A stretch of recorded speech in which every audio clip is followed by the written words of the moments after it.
ಎಲ್ಲರಿಗೂ ನಮಸ್ಕಾರ. Deepika master Kannada recipe ಚಾನಲ್ಗೆ ಸ್ವಾಗತ. ಇವತ್ತು ನಮ್ಮ ಮನೆಯಲ್ಲಿ ಚೌಳಿಕಾಯಿ ಅಥವಾ ಗೋರಿಕಾಯಿನ ಹೇಗೆ ಮಾಡೋದು ಅಂತ ನೋಡೋಣ ಬನ್ನಿ. ನಾನು ಇಲ್ಲಿ 1/4 kg ಚೌಳಿಕಾಯಿನ ತೊಗೊಂಡಿದ್ದೀನಿ. ಇದನ್ನು ಕರೆಕ್ಟಾಗಿ ಕ್ಲೀನಾಗಿ ತೊಳ್ಕೊಂಬಿಟ್ಟು ಚಿಕ್ಕ ಚಿಕ್ಕ ಪೀಸ್ದಾಗಿ ಕಟ್ ಮಾಡ್ಕೊಂಡಿದ್ದೀನಿ. ನೆಕ್ಸ್ಟ್ ನಾನು ಇದನ್ನು ಇನ್ನೊಂದು ಪಾತ್ರೆಯಲ್ಲಿ ಹಾಕ್ಕೊಂಡು ಅದಕ್ಕೆ 1 ಗ್ಲಾಸ್ ಅಷ್ಟು ನೀರು ಹಾಕೋತಿದ್ದೀನಿ.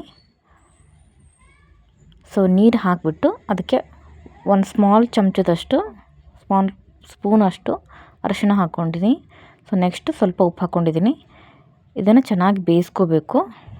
ನೋಡಿ ಈ ಥರ ಬೇಯಿಸ್ಕೊಂಡಿದ್ದೀನಿ. ಓಕೆ, ನೆಕ್ಸ್ಟ್ ನಾನು ಇದನ್ನು ಸೈಡಲ್ಲಿ ಎತ್ತಿಬಿಟ್ಟು ಇನ್ನೊಂದು ಪಾತ್ರೆಯಲ್ಲಿ 1 ಕಪ್ಪಷ್ಟು ನಾನು ಕಡಲೆ ಬೀಜನ ಫ್ರೈ ಮಾಡ್ಕೋತಿದ್ದೀನಿ ಸಣ್ಣ ಉರಿಲಿ. ಅದನ್ನು ಸಿಪ್ಪೆ ತೆಗೆದು ಪೌಡ್ರ್ ಮಾಡ್ಕೋಬೇಕು. ನೆಕ್ಸ್ಟ್ ಅದೇ ಪಾತ್ರೆಗೆ ಒಂದು 4 ಸ್ಪೂನಷ್ಟು ಎಣ್ಣೆನ ಹಾಕೋತಿದ್ದೀನಿ. ಅದಕ್ಕೆ ಒಂದು ಮೀಡಿಯಮ್ ಸೈಜ್ ಈರುಳ್ಳಿನ ಕಟ್ ಮಾಡ್ಕೊಂಡಿದ್ದೆ, ಅದನ್ನು ಆ್ಯಡ್ ಮಾಡ್ತಿದ್ದೀನಿ. ಅದಕ್ಕೆ ಸ್ವಲ್ಪ ಉಪ್ಪು ಹಾಕೋಬೇಕು. ಹಸಿ ವಾಸನೆಗೆ ಹೋಗೋವರೆಗೂ ಫ್ರೈ ಮಾಡ್ಕೊಳ್ಳಿ. ನೆಕ್ಸ್ಟ್ ಅದಕ್ಕೆ ಒಂದು ಸ್ವಲ್ಪ ಕರಿಬೇವನ್ನ ಆ್ಯಡ್ ಮಾಡ್ತಿದ್ದೀನಿ. ಓಕೆ, ಅದನ್ನು ಫ್ರೈ ಆದಮೇಲೆ ನೆಕ್ಸ್ಟು ಒಂದು ಮೀಡಿಯಮ್ ಸೈಜಷ್ಟು ಟೊಮೊಟೊನ ಕಟ್ ಮಾಡ್ಕೊಂಡಿದ್ದೀನಿ, ಅದನ್ನು ಕೂಡ ಆ್ಯಡ್ ಮಾಡ್ತಿದ್ದೀನಿ. ಇವು ಮೂರನ್ನು ಚೆನ್ನಾಗಿ ಕಲಿಸ್ಕೊಂಡು ಓಕೆನಾ. ನೆಕ್ಸ್ಟ್ ನಾನು ಅದೇನು ಬೇಯಿಸ್ಕೊಂಡು ಇಟ್ಕೊಂಡಿದ್ದೆಲ್ಲ ಚೌಳಿಕಾಯಿನ ಅದನ್ನು ಇದಕ್ಕೆ ಆ್ಯಡ್ ಮಾಡ್ತಿದ್ದೀನಿ. ಆ್ಯಡ್ ಮಾಡಿಬಿಟ್ಟು ಅದನ್ನು ಸಹ ಮಿಕ್ಸ್ ಮಾಡ್ಕೊಳ್ಳಿ. ಓಕೆನಾ. ನೆಕ್ಸ್ಟು ಇದಕ್ಕೆ ಇವಾಗ ಸ್ವಲ್ಪ ಅರಿಶಿಣ, ಆವಾಗಲೇ ಸ್ವಲ್ಪ ಅರಿಶಿಣ ಯೂಸ್ ಮಾಡ್ಸಲ್ಲ, ಅದಕ್ಕೆ ಸ್ವಲ್ಪ ಮಾತ್ರ ಹಾಕ್ತಿದ್ದೀನಿ. ನೆಕ್ಸ್ಟು ಇದಕ್ಕೆ 1 ಸ್ಪೂನಷ್ಟು ಖಾರನ ಆ್ಯಡ್ ಮಾಡ್ತಿದ್ದೀನಿ. ಇನ್ನೂ ಯಾರೆಲ್ಲ ನನ್ನ ಚಾನಲ್ನ ಸಬ್ಸ್ಕ್ರೈಬ್ ಮಾಡ್ಕೊಂಡಿಲ್ಲ ಅಂದರೆ ಬೇಗ ಸಬ್ಸ್ಕ್ರೈಬ್ ಮಾಡಿಕೊಂಡು ಬೆಲ್ಲೈಕನ್ನ ಪ್ರೆಸ್ ಮಾಡಿ. ವಿಡಿಯೋ ಇಷ್ಟ ಆದರೆ ಲೈಕ್ ಮಾಡಿ. ನಿಮ್ಮದೇನಾದರೂ ಒಪಿನಿಯನ್ ಇತ್ತು ಅಂದರೆ ಕಮೆಂಟ್ ಸೆಕ್ಷನಲ್ಲಿ ಕಮೆಂಟ್ ಮಾಡಿ. ಓಕೆ, 1 ಸ್ಪೂನಷ್ಟು ಖಾರನ ಆ್ಯಡ್ ಮಾಡ್ತಿದ್ದೀನಿ. ನೆಕ್ಸ್ಟ್ ಇದನ್ನು ಚೆನ್ನಾಗಿ ಮಿಕ್ಸ್ ಮಾಡಬೇಕು. ಒಂದು ಸತಿ ಟ್ರೈ ಮಾಡಿ ನೋಡಿ, ತುಂಬ ಅಂದರೆ ತುಂಬಾ ಚೆನ್ನಾಗಿದೆ. ಹೋಪ್ಸೋ ನಿಮಗೂ ಇಷ್ಟ ಆಗುತ್ತಂತ ಅನ್ಕೋತೀನಿ. ನೋಡಿ ಈ ಥರ ಮಿಕ್ಸ್ ಮಾಡಿದ್ಮೇಲೆ ಆವಾಗಲೇ ನಾವು ಕಡಲೆ ಬೀಜನ ಗ್ರೈಂಡ್ ಮಾಡಿ ಇಟ್ಕೊಂಡಿದ್ದೀವಲ್ಲ ಪೌಡ್ರ್ ಮಾಡಿ ಮೀಡಿಯಮ್ ಸೈಜ್, ಅದನ್ನು ಇದಕ್ಕೆ ಹಾಕ್ಕೋತೀವಿ. ನೀವು ಮೇಲ್ಗಡೆ ಮಾತ್ರ ಹಾಕ್ಕೊಳ್ಳಿ, ಮಿಕ್ಸ್ ಮಾಡೋಕ್ಕೆ ಹೋಗಬೇಡಿ. ಈ ಥರ ನೋಡಿ ಎಷ್ಟು ಬೇಕೋ ಅಷ್ಟು ಮೇಲ್ಗಡೆ ಮಾತ್ರ ಸ್ಪ್ರೆಡ್ ಮಾಡ್ಕೊಳ್ಳಿ, ಮಿಕ್ಸ್ ಮಾಡೋಕ್ಕೆ ಹೋಗಬೇಡಿ.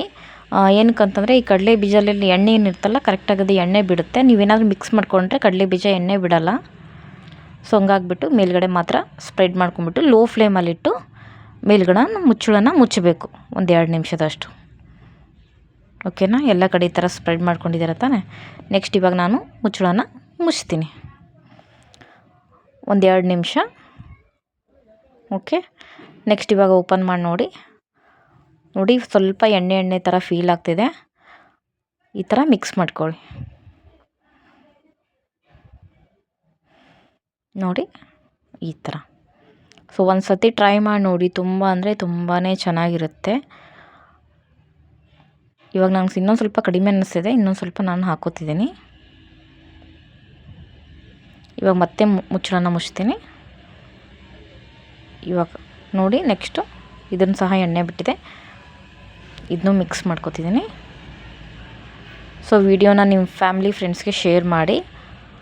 ನೀವು ಟ್ರೈ ಮಾಡಿ ನೋಡಿ ಹೇಗೆ ಅನಿಸುತ್ತಂತ ನಮ್ಮ ಕಮೆಂಟ್ ಸೆಕ್ಷನಲ್ಲಿ ಬಂದು ಕಮೆಂಟ್ ಮಾಡಿ. ಇನ್ನೂ ಯಾರೆಲ್ಲ ಚಾನಲ್ನ ಸಬ್ಸ್ಕ್ರೈಬ್ ಮಾಡ್ಕೊಂಡಿಲ್ಲ ಅಂದರೆ ಬೇಗ ಸಬ್ಸ್ಕ್ರೈಬ್ ಮಾಡಿಕೊಂಡು ಬೆಲ್ಲೈಕನ್ನ ಪ್ರೆಸ್ ಮಾಡಿ. ನೋಡಿ ಕಂಪ್ಲೀಟಾಗಿ ರೆಡಿಯಾಗಿದೆ. ಇನ್ನೂ ಯಾರೆಲ್ಲ ನಾನು ಓಲ್ಡ್ ರೆಸಿಪಿನ ನೋಡಿಲ್ಲ ಅಂತಂದರೆ ಕೆಳಗಡೆ ಲಿಂಕ್ ಹಾಕಿರ್ತೀನಿ, ಹೋಗಿ ಚೆಕ್ ಮಾಡ್ಕೊಂಡು ನೋಡ್ಕೊಂಬನ್ನಿ. ಡಿಸ್ಪ್ಲೇ ಕೂಡ ರೆಸಿಪಿನ ಹಾಕಿರ್ತೀನಿ, ಹೋಗೊಂದು ಸತಿ ನೋಡ್ಕೊಂಬನ್ನಿ. ಹೋಪ್ಸು ಆ ರೆಸಿಪಿ ಕೂಡ ನಿಮಗೆ ಇಷ್ಟ ಆಗುತ್ತಂತ ಅನ್ಕೋತೀನಿ. ನೆಕ್ಸ್ಟ್ ರೆಸಿಪಿ ಜೊತೆ ನಾನು ನಿಮಗೆ ಮತ್ತೆ ನಾಳೆ ಸಿಗ್ತೀನಿ. ಅಲ್ಲಿವರೆಗೂ ಬಾಯ್ ಫ್ರೆಂಡ್ಸ್.